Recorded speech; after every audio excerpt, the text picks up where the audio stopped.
और सरकार बनावे के बाद और सरकार तेजस्वी के नेतृत्व में बने और इसको कोई भी माई दलाल बेड़ा नहीं होगा।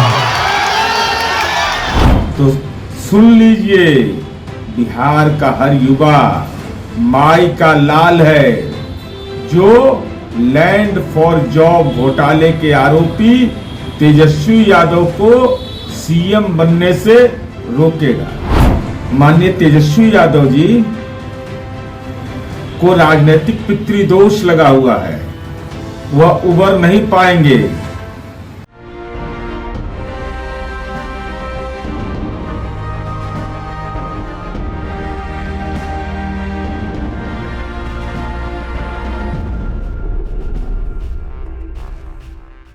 नमस्कार, कैपिटल टीवी बिहार देख रहे हैं आप और आपके साथ मैं हूं दिव्या। देखिए, बिहार की राजनीति में एक बार फिर से हलचल मच गई है जब राष्ट्रीय जनता दल के राष्ट्रीय अध्यक्ष और बिहार के पूर्व मुख्यमंत्री लालू प्रसाद यादव लंबे समय बाद जनसभा को संबोधित करते हुए दिखे।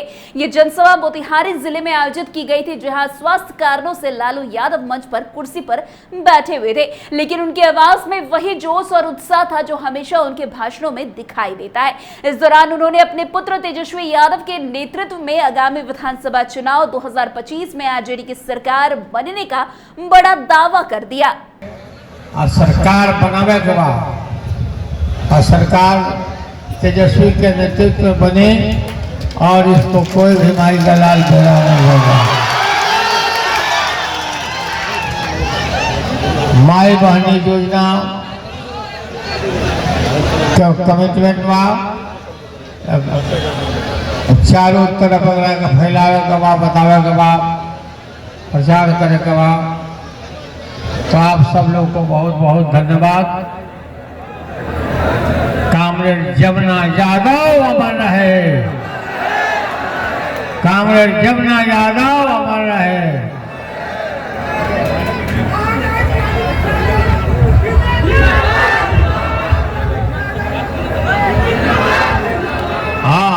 सरकार बने तो मनोज के बनावे चाहिए, है ठीक है, बहुत बहुत धन्यवाद, जिंदाबाद।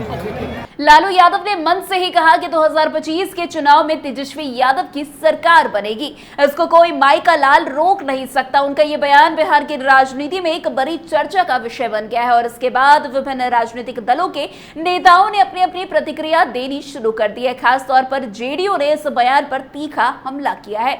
जेडीयू प्रवक्ता नीरज कुमार ने लालू यादव के बयान का विरोध करते हुए कहा कि तेजस्वी यादव को राजनीतिक पितृदोष का सामना करना पड़ रहा है और वे कभी से उबर नहीं पाएंगे। उन्होंने यह भी कहा कि लालू यादव को नकल में भी समझदारी की आवश्यकता है। नीरज कुमार ने यह भी दावा किया कि बिहार के युवा जो लैंड फॉर जॉब घोटाले के आरोपी नीतीश कुमार के खिलाफ खड़े हुए थे, तेजस्वी यादव को मुख्यमंत्री कभी नहीं बनने देंगे। आप पहले खुद सुनिए किस तरीके से नीरज कुमार ने बड़ी बातें कह दी और लालू यादव तेजस्वी यादव पर उन्होंने निशाना साधा है।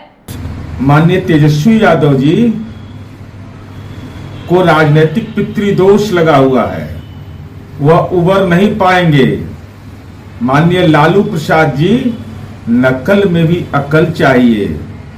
मैंने कहा था, कौन माई का लाल नीतीश कुमार जी को देशद्रोही कह देगा।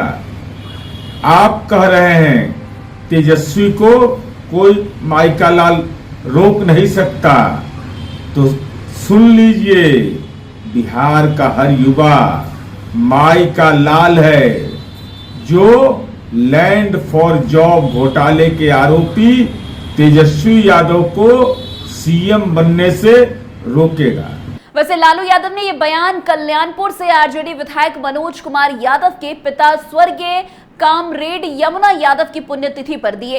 लालू यादव ने लोगों से अपील की कि वे तेजस्वी यादव के नेतृत्व में सरकार बनाने के लिए मतदान करें। उन्होंने ये भी कहा कि कोई भी माई का लाल तेजस्वी यादव को मुख्यमंत्री बनने से नहीं रोक सकता, जिसका आशय यही था कि कोई भी शक्ति तेजस्वी यादव को सत्ता में आने से नहीं रोक सकती। लालू यादव ने तेजस्वी के नेतृत्व को मजबूत बताया और साथ ही उनकी माई बहन योजना की भी सराहना की। ये योजना उन्होंने गांव-गांव तक फैलाने का आग्रह किया और कहा कि कि ये योजना गरीबों और महिलाओं के लिए बेहद लाभकारी साबित होगी। लालू यादव ने इस मौके पर पूर्व विधायक यमुना यादव को श्रद्धांजलि अर्पित की और उनके योगदान को भी याद किया। यमुना यादव को याद करते हुए लालू यादव ने कहा कि वे एक महान समाजवादी नेता थे जिन्होंने हमेशा गरीबों और वंचितों के हितों की रक्षा की। उनकी श्रद्धांजलि सभा में आरजेडी कार्यकर्ताओं और नेताओं का जोश देखने को मिला और कार्यक्रम के बाद बड़ी संख्या में लोग उनके दर्शन करने तक आए।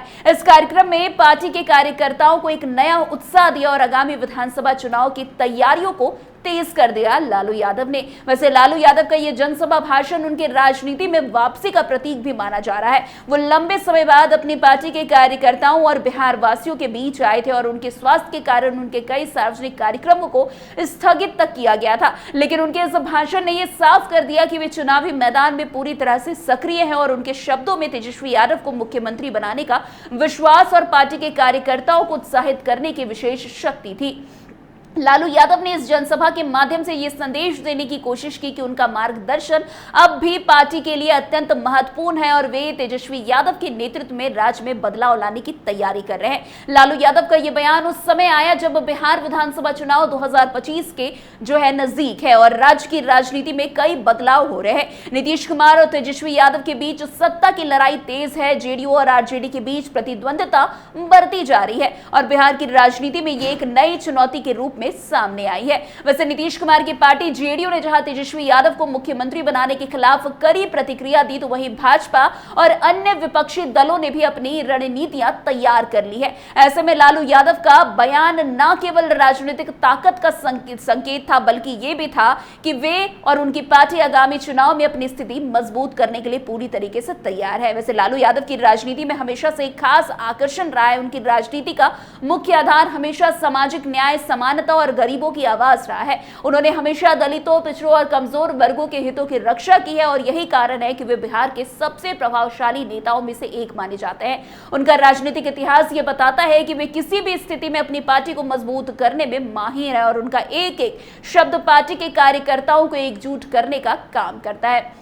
वैसे आपको बता दें, तेजस्वी यादव जो अब लालू यादव के उत्तराधिकारी के रूप में देखे जा रहे हैं, बिहार की राजनीति में एक नई उम्मीद के रूप में उभर रहे हैं। हालांकि उनके लिए यात्रा आसान नहीं होगी क्योंकि उनके सामने कई राजनीतिक चुनौतियां हैं, खासकर उनके ऊपर लगे लैंड फॉर जॉब घोटाले के आरोप के कारण। जेडीयू और भाजपा जैसी विपक्षी पार्टियां उनके खिलाफ लगातार हमला कर रही है। बावजूद इसके लालू यादव का भरोसा तेजस्वी यादव पर स्पष्ट है और वे मानते हैं कि तेजस्वी यादव अगले चुनाव में बिहार के मुख्यमंत्री जरूर बनेंगे। लालू यादव का यह बयान यह भी संकेत देता है कि उन्होंने तेजस्वी यादव को अपनी राजनीतिक विरासत का सही उत्तराधिकारी माना है और उनका पूरा समर्थन उन्हें मिला हुआ है। यह राजनीतिक संदेश न केवल आरजेडी के लिए बल्कि बिहार की जनता के लिए भी एक स्पष्ट संकेत है कि तेजस्वी यादव के नेतृत्व में राज्य में बदलाव की संभावना हो सकती है। खैर, अब जिस तरीके से लालू यादव ने बड़ी बड़ी बातें कही है, उससे अब नीतीश कुमार कैसे निपटते हैं ये भी देखना काफी दिलचस्प होगा। और जेडीयू ने तो अब अपनी प्रतिक्रिया भी देनी शुरू कर दी है, भाजपा ने भी अपनी प्रतिक्रिया देनी शुरू कर दी है, लेकिन आने वाला समय बताएगा कि इस बार विधानसभा चुनाव में किसके सर पर ताज सजता है। तो आज की इस खबर में बस इतना ही। अन्य खबरों में हमारे साथ ऐसे आगे बने रहें और देखते रहे। तब तक के लिए कैपिटल टीवी बिहार। धन्यवाद।